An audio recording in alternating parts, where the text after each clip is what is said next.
ونستعينه ونستغفره ونعوذ بالله من شرور أنفسنا ومن سيئات أعمالنا من يهده الله فلا مضل له ومن يضلل فلا هادي له أشهد أن لا إله إلا الله وأشهد أن محمدا عبده ورسوله لا نبي بعده. قال الله تعالى في القرآن الكريم: يا أيها الذين آمنوا اتقوا الله حق تقاته ولا تموتن إلا وأنتم مسلمون. أما بعد. معاشر المسلمين والmuslimat rahimani wa rahimakumullah. Pertama-tama marilah kita bersyukur kepada Allah Subhanahu wa taala karena dengan limpah rahmatnya pada subuh pagi hari ini kita masih bisa menjalankan perintah Allah Subhanahu wa taala. Dan tak lupa salawat serta salam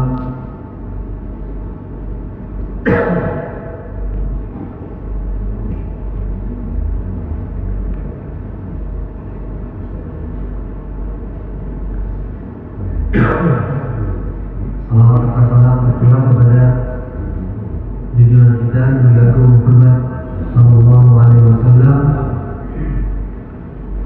beserta seluruh keluarganya, sahabatnya dan siapapun yang mengikuti mereka dengan baik hingga akhir zaman kelak. Ma'asyiral muslimin dan muslimat, di pertemuan sebelum ini kita membahas tentang bagaimana bahayanya hasad ya, dan bagaimana caranya kita melepaskan diri kita dari sifat hasad. Dan para ulama mengatakan daya wujud satu min hasad, hampir tidak ada orang yang terbebas dari sifat hasad ini. Ma'asyiral muslimin azza wa jalla, para ulama kita juga telah menuliskan secara mungkin zaman sekarang seperti itu psikologi tentang bagaimana memanage hati kita sehingga hati ini mampu lebih taat kepada Allah Subhanahu wa taala, lebih mampu menjalankan perintah-perintah Allah Subhanahu wa taala. Karena dengan modal hati yang dalam kondisi baik, maka kita akan lebih mudah menghindari kemaksiatan. Kita juga lebih mudah menjalankan perintah-perintah agama.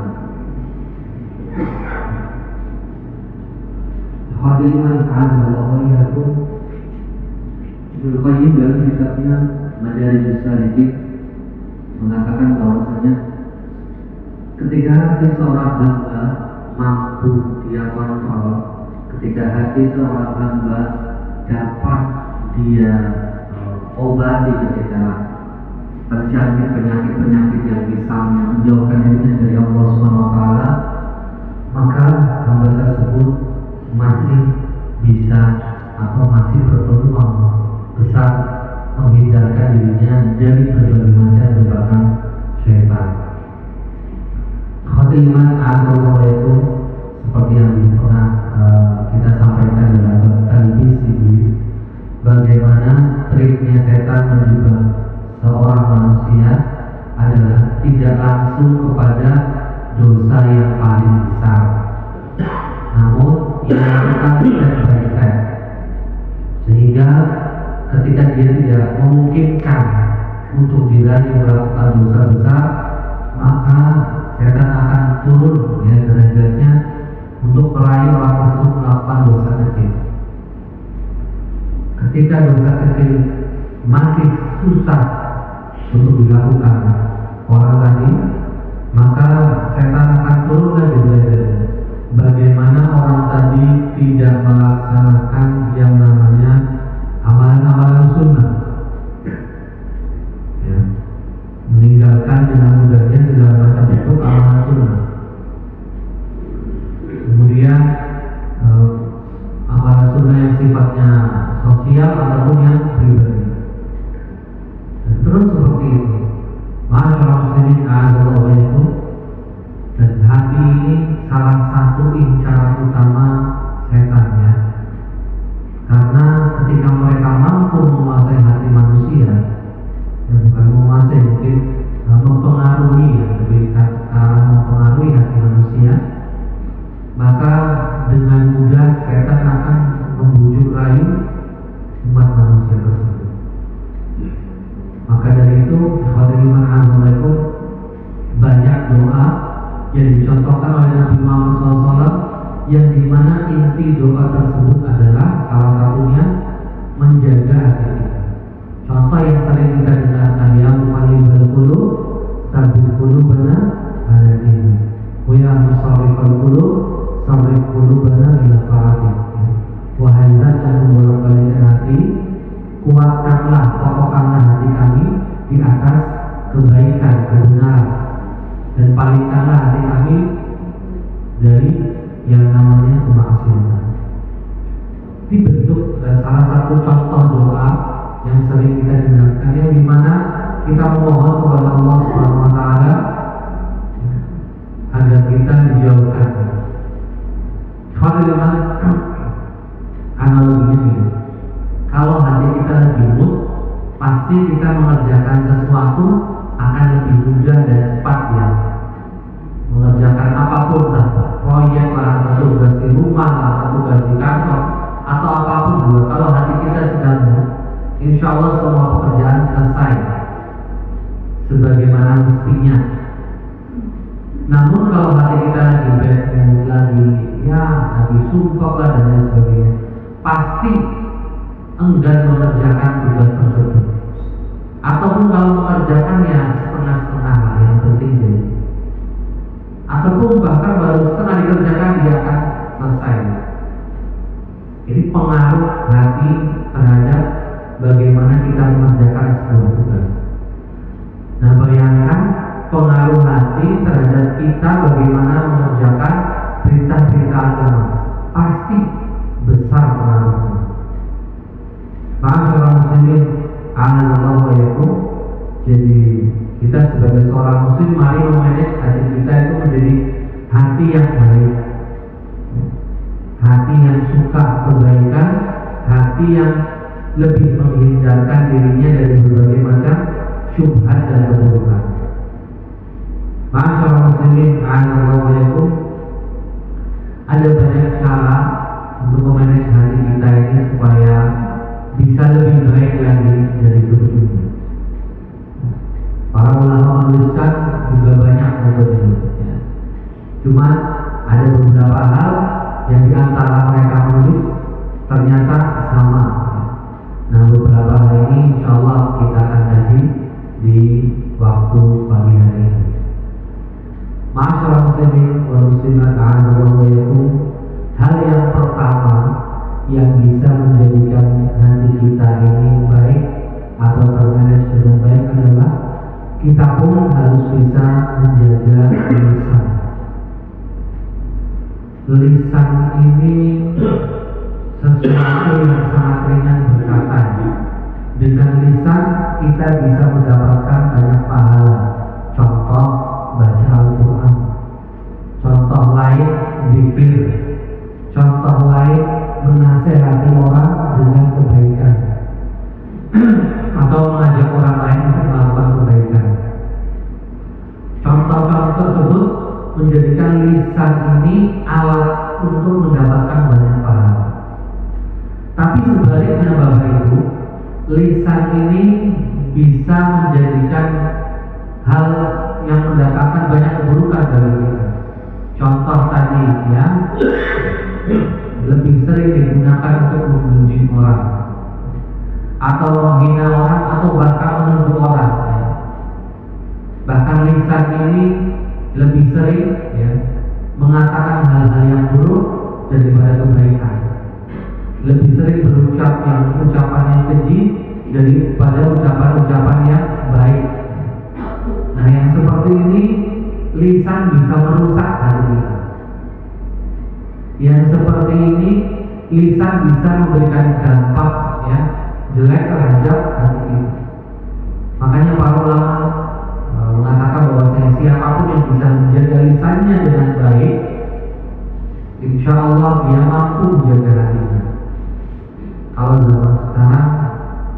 lisannya bisa dijaga, kadang diem ya, tapi ada pintu lain yang dia juga harus jaga. Itu sekarang media sosial ya, kita nggak ngomong tapi kita nge-share sesuatu yang bahkan kita belum baca, yang nanti orang lain baca jadi gaduh, itu bisa. Atau kita ya dengan share tadi dalam media sosial, memposting bukan hal yang positif, namun justru memposting hal-hal yang menyinggung dan menyindir pihak-pihak lain, sehingga timbul semacam ya ejekan, sindiran halus dan lain sebagainya.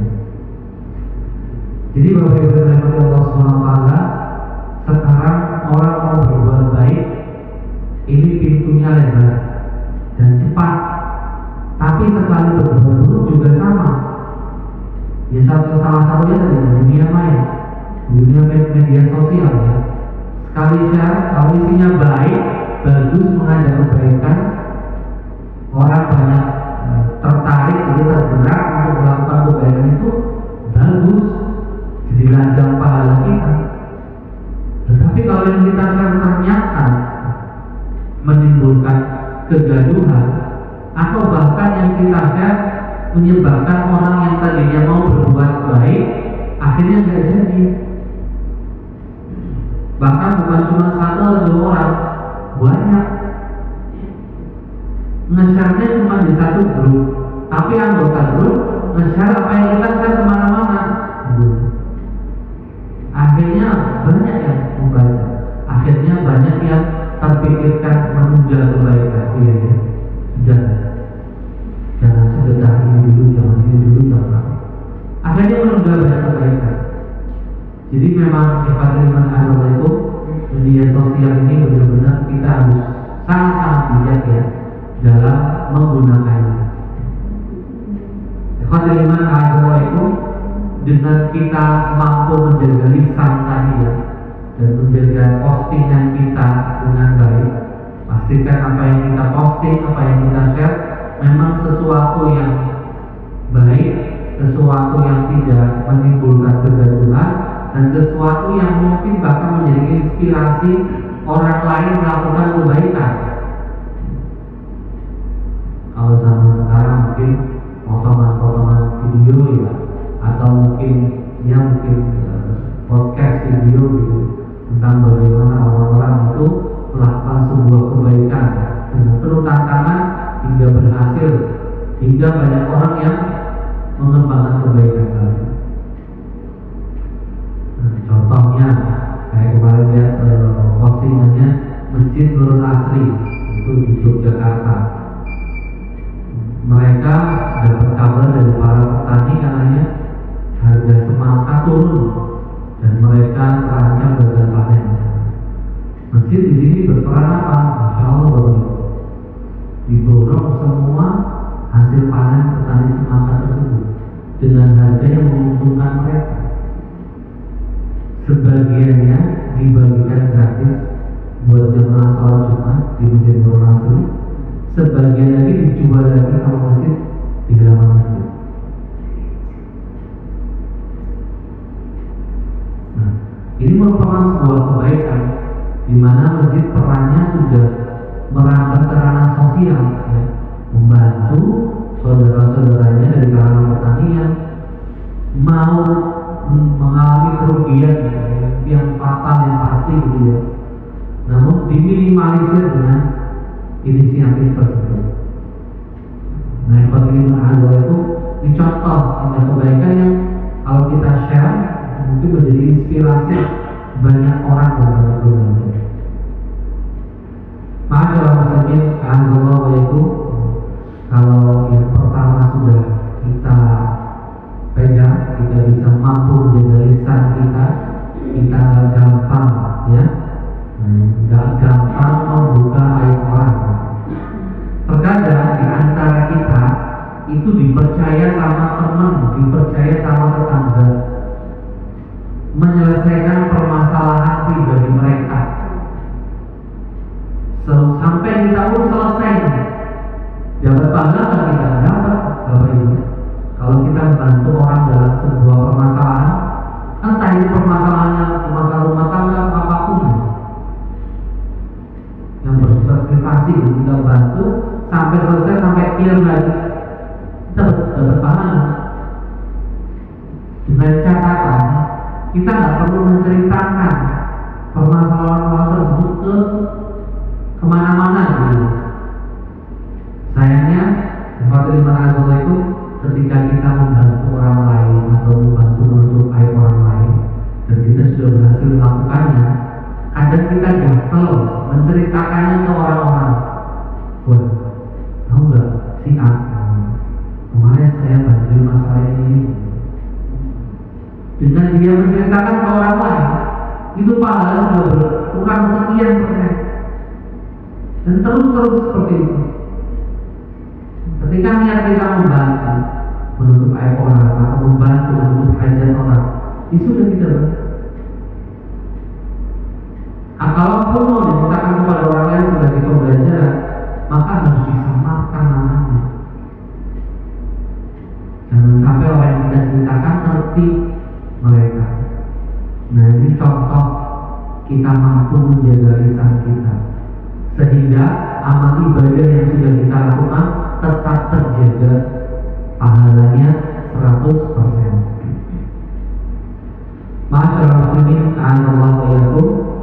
Setelah mampu menjaga lisan dengan baik, maka kita lanjut ke step yang berikutnya adalah kita memperbanyak istighfar. Dengan istighfar ini kita akan mendapatkan banyak hal yang luar biasa. Ketika Bapak Ibu sudah mampu beristighfar sehari 100 kali, dengan Nabi Muhammad SAW dalam sebuah hadis paling sedikit istighfar 70 kali, dalam redaksi lain 100 kali. Ya berarti kan minimal kita sehari juga 100 kali. Ya nggak harus sekali duduk. Ya mungkin ketika sedang santai di rumah, sedang berkendara, sembari mengucapkan banyak istighfar.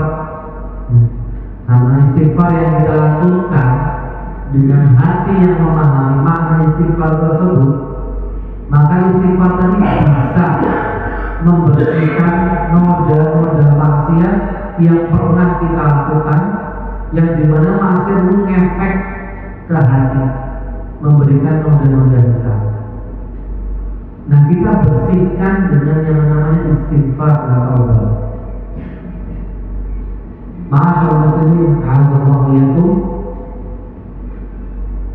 Terkadang kita ketika mendapatkan musibah, ya, langsung mengucapkan kata-kata yang mungkin gak pas, ya. Kata-kata yang penuh umpatan, ya. Namun sebaliknya, ketika seorang muslim yang imannya kuat terhadap takdir Allah, ketika mendapatkan musibah atau sesuatu mandorot yang gak pernah dia sangkakan terjadi, maka yang pertama kali keluar dari lisannya, kalau kalimat tawajuh, istighfar. Kalimat tawajuh itu inna lillahi wa inna ilaihi raji'un. Kalau kalimat istighfar, astagfirullah wa atubu ilaih. Karena sadar apa yang terjadi mungkin saja itu karena ulah kita, mungkin saja karena dosa, atau mungkin saja Allah sedang menguji iman kita.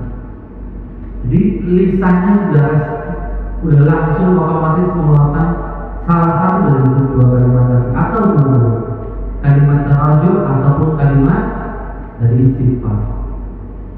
Namun sebaliknya tadi Bapak Ibu, ketika kita tidak mampu menjaga lisan di awal tadi, maka ketika mendapatkan musibah atau sesuatu mandorot yang tidak pernah disangkakan terjadi, maka yang keluar justru kata-kata keji, umpatan, bahkan kadang mengumpat takdir Allah SWT. Masyaallah muslimin, kalau kita bicara tentang keutamaan istighfar, banyak sekali, ya.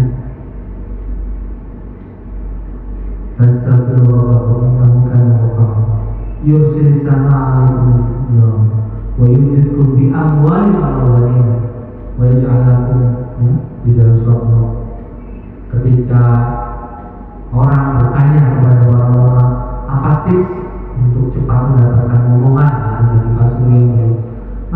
jawabannya apa? Istighfar. Jadinya di surat An-Nur tadi, perbanyaklah istighfar.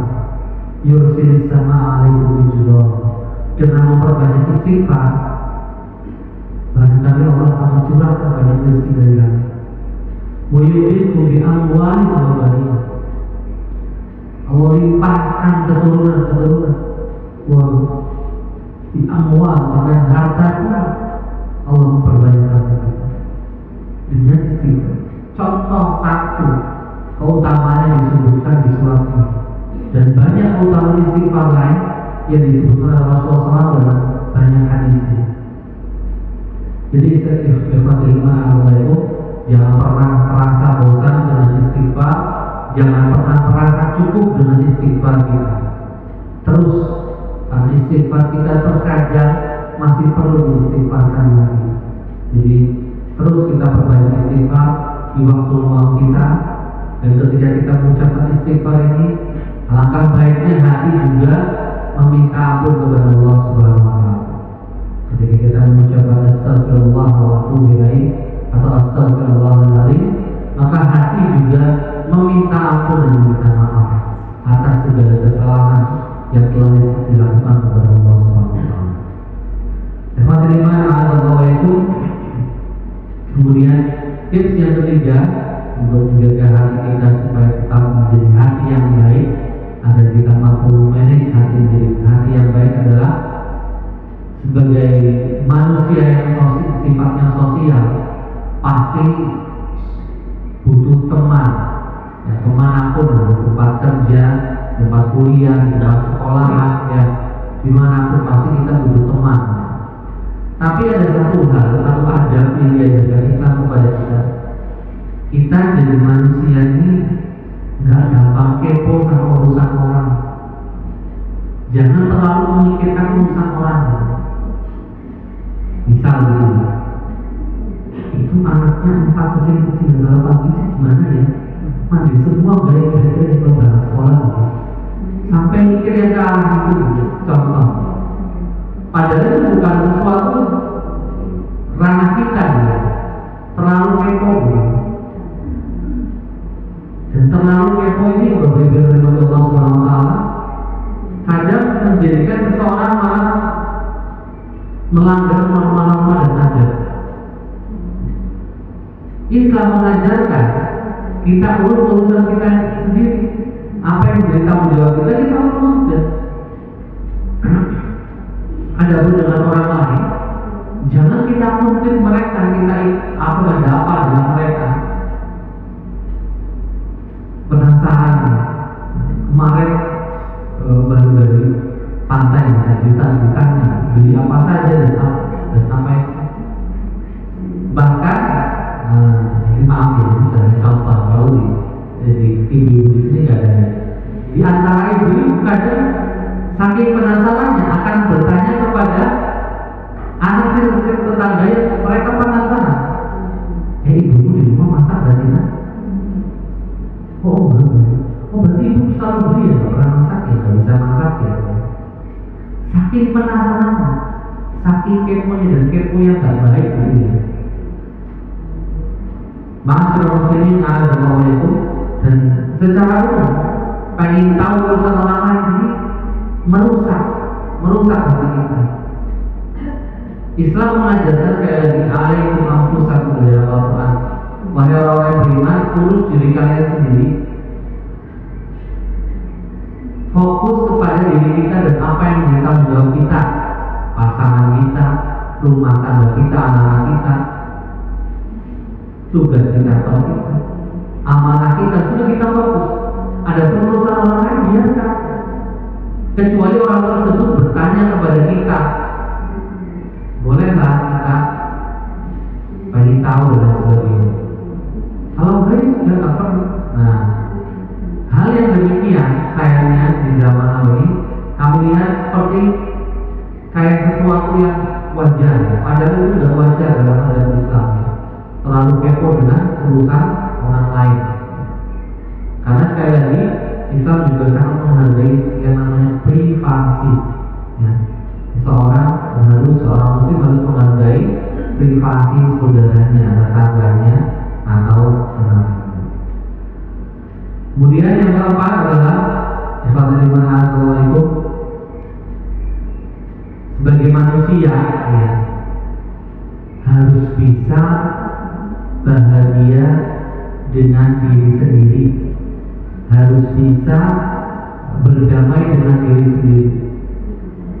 Artinya kita sebagai hamba Allah bersyukur atas apa yang kita peroleh. Jangan selalu membandingkan dengan orang lain. Contoh gitu, kenapa saya yang sakit ya, orang lain yang seusia saya kok sehat-sehat aja. Nah, ini termasuk gak bahagia dengan diri sendiri, gak tentram dengan diri sendiri. Hal yang demikian mengakibatkan hati kita susah untuk dimanage. Hati kita akan menjadi hati yang tidak baik. Karena yang ketika orang tentram dengan dirinya sendiri, berarti dia ridho dengan takdir Allah Subhanahu wa Ta'ala. Dia terima dengan ketetapan Allah pada dirinya, gak melepas begitu saja. Dan banyak orang mungkin stres sekarang ya. Saya pernah membaca sebuah artikel ya, dari seorang psikolog ya. Banyak orang stres dengan kondisi dirinya karena apa? Karena dia kecanduan TikTok. Kan TikTok atau Instagram atau video-video singkat lain yang menggambarkan kehidupan orang gitu. Akhirnya standarnya dia standar TikTok. Jadi kalau dia nggak sesuai standar MBT TikTok tadi, dia nggak merasa tentram. Yang harusnya dia bahagia, tapi karena kecanduannya dia kecanduan media sosial, jadinya enggak bahagia.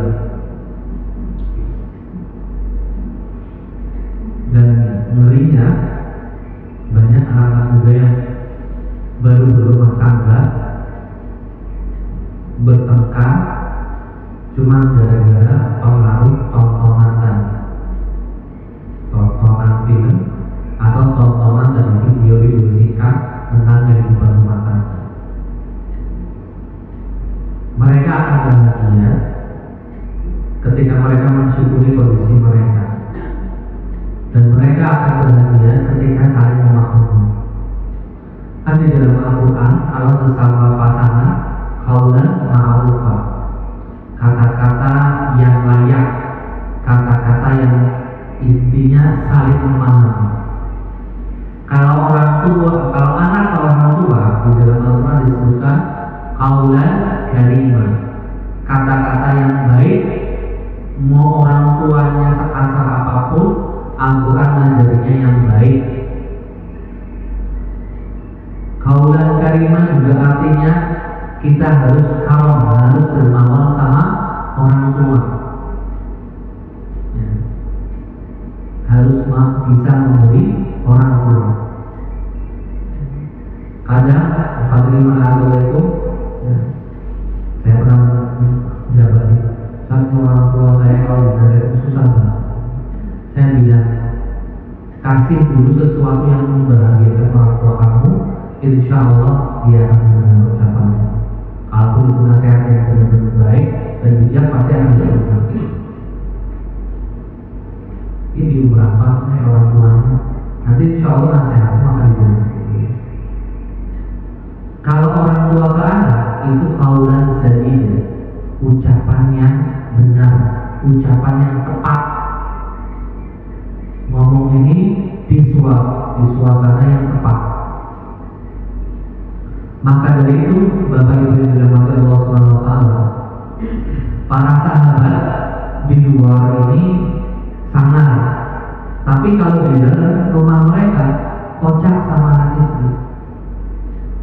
Rumah itu benar-benar tempat untuk bercanda.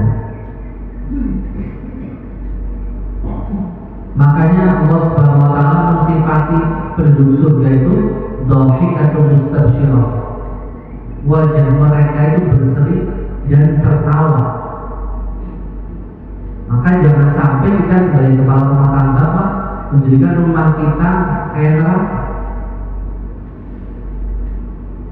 Kalau kita nggak bisa menjadikan anak-anak betah di dalam rumah, maka resikonya anak lebih suka nongkrong di luar. Kalau enggak, anak-anak akan lebih suka nge-game daripada ngobrol sama kita. Ini komentarnya seorang tabi'in melihat seorang sahabat Nabi namanya Zaid bin Thabit. Kata beliau, "Ma ra'aitu ahadan ajalla fil majlis." Saya tidak pernah melihat orang yang dihormati, ya. Kalau datang itu masya Allah wibawanya luar biasa daripada Zaid bin Thabit, dan salah satu tokoh ulamanya para sahabat Nabi. Waktu zaman Nabi meninggal kan para sahabat menyebar ya, jadi para ulama, dan salah satu yang terkenal adalah Zaid bin Thabit. Kemudian kata beliau, wala akah minhu fi baiti. Tapi kalau Zaid bin Thabit sudah masuk ke rumahnya, maka dia menjadi orang yang konyol, orang yang suka bercanda sama anak-anaknya, humoris. Ini sekelas sahabat kepada dimana, dan ini yang harus kita praktekkan dalam rumah kita. Rasulullah pun sama seperti itu. Rasulullah kalau lihat anak kecil pasti diledek Bapak Ibu, diledek. Entah kadang disukratin air sama Rasulullah, kadang Rasulullah menunjukkan lidahnya kepada anak yang masih berusia 5 tahun ke bawah. Ketika anak ini besar, cerita kepada umat Islam, dulu waktu aku 5 tahun, aku beberapa kali diledekin sama Rasulullah, dan aku merasa menjadi temannya. Tapi ketika aku dewasa, ya Rasulullah menjadai anak kecil, nggak mungkin menjadai orang dewasa. Jadi ikhwatul iman itu menanamkan apa, menjadikan hati senang, itu merupakan salah satu sunnah Nabi Muhammad SAW. Bahkan beliau pernah ngomong sendiri, memberikan idkhal surur, memasukkan kebahagiaan kepada hati seorang muslim, kepada hati saudaramu, itu merupakan ibadah. Jangan sampai ya kita nongkrong di luar udah kayak stand up komedi, tapi di dalam rumah selamanya naudzubillah, horornya naudzubillah. Ini jangan sampai seperti itu. Di rumah, di luar lagi sama teman, tapi ketika di rumah sama anaknya, nggak boleh ini, nggak boleh itu, kan nggak asik akhirnya. Nah, masyaallah muslimin, alhamdulillah, banyak hal yang bisa kita lakukan untuk menjadikan hati kita baik. Salah satunya tadi, kita jadikan rumah kita itu benar-benar baiti jannah, rumahku surga. Ya, di samping jangan bikin suasana rumah horor, tapi juga kita harus sering membacakan Al-Quran di rumah. Rumah yang sering kita bacakan Al-Quran, insya Allah itu rumah yang akan membetahkan. Ya, rumah besar, luas, setan, tapi tidak pernah dibacakan Al-Quran, saya yakin penghuninya tidak betah lama-lama di dalam, lebih suka belajar daripada di rumah. Tapi kalau anak-anak betah di rumah, berarti rumah tadi sudah kita gunakan untuk ibadah, untuk membaca Al-Quran dan lain sebagainya. Dan ini fikih penting yang harus kita pelajari. Ya, wabil khusus para muda yang sedang membangun rumah tangga, ini harus bisa memperbanyak baca Al-Quran di rumah. Dan sebagai kepala rumah tangga, otomatis yang mencontohkan. Ma'asyiral muslimin, a'azzallahu. Poin lain yang dapat menjadikan hati kita baik sehingga kita mampu memanage hati juga dengan baik adalah senantiasa menerima takdir dan senantiasa berhusnuzon dengan takdir Allah. Bapak Ibu yang dirahmati Allah Subhanahu wa taala, sekali lagi sebagai orang yang beriman, pasti kita juga mengimani bahwasanya ketetapan Allah itu yang terbaik. Kadang apa yang kita usahakan belum kita capai, berarti kita beriman tetap meyakini mungkin Allah menyiapkan yang lebih baik dari apa yang sedang kita kejar. Ketika kita selalu berhusnuzon sama takdir Allah, maka hidup selalu happy, gak akan stres, gak akan frustasi. Dalam kamus hidup seorang muslim itu gak ada kata stres, gak ada kata frustasi. Gagal bangkit lagi, belajar dari kegagalannya. Seorang muslim tidak mudah menyerah. Itu yang diajarkan oleh Rasulullah SAW. Jadi ketika kita mampu berhusnuzon dengan takdir Allah, efeknya tadi kita nggak gampang menyerah. Yang kedua, kita juga nggak gampang frustasi, kita nggak gampang depresi ataupun sedih yang berlebihan. Justru kita selalu optimis. Oh, berarti ada jalan lain yang lebih baik. Oh, berarti ada cara lain yang lebih baik. Seperti itu. Bapak Ibu yang dirahmati Allah Subhanahu wa taala, itu beberapa hal yang sekiranya mampu menjaga hati kita tetap baik, ya, sehingga kita menjadi orang yang bahagia dalam beribadah, senang dalam mengerjakan kebaikan, dan ketika ada sesuatu maksiat yang mungkin tidak sengaja kita lakukan, pasti hati kita ini tidak tenang, akan gelisah dan segera beristighfar kepada Allah Subhanahu wa taala. Baik, Assalamualaikum. Ada waktu sisa beberapa menit. Silakan jika ada mungkin pertanyaan ataupun masukan dari jemaah, dari ibu-ibu, dari bapak-bapak, silakan. Ya. Masuk kepo ya. Nah, biasa sholat berjamaah ya. Kemudian setelah kita tuh beberapa hari nggak lihat kan. Terus nyari apa sakit apa atau kita lewat rumah beberapa hari tuh lampunya masih nyala siang, orangnya nggak ada itu, pas hati cari tahu kemana itu kepo itu. Kalau menanyakan kabar tidak, apalagi kita udah tiap hari ketemu di masjid, ya, kok 3 hari nggak kelihatan, ya wajar lah kita tanya, Pak, kemana Pak, kok nggak kelihatan? Oh, ternyata di luar kota atau sedang menungguin saudaranya di rumah sakit dan lain sebagainya. Itu tidak termasuk kategori kepo, karena itu menanyakan kabar. Sudah cukup sampai di situ tanya kabar dulu, nggak sampai yang ke hal-hal lain seperti itu, Pak. Jadi menanyakan kabar saudara yang lama nggak kelihatan, menanyakan teman yang biasa kita lihat, ya, biasanya tiap hari lihat ya subuh ya maghrib aja pasti akan ditanya sama kita. Begitu, Pak. Ada yang lain? Silakan. Baik, saya rasa cukup. Assalamualaikum. Semoga apa yang kami sampaikan ini bisa menjadi hal-hal yang menjaga hati kita tetap baik, ya, karena pastinya fitrahnya manusia itu menjadi orang baik, itu sudah menjadi fitrah kita. Semua kita kepengen menjadi orang baik, itu pasti. Hanya saja terkadang kita lupa bahwasanya beberapa hal malah bisa menjadikan kita itu tidak baik.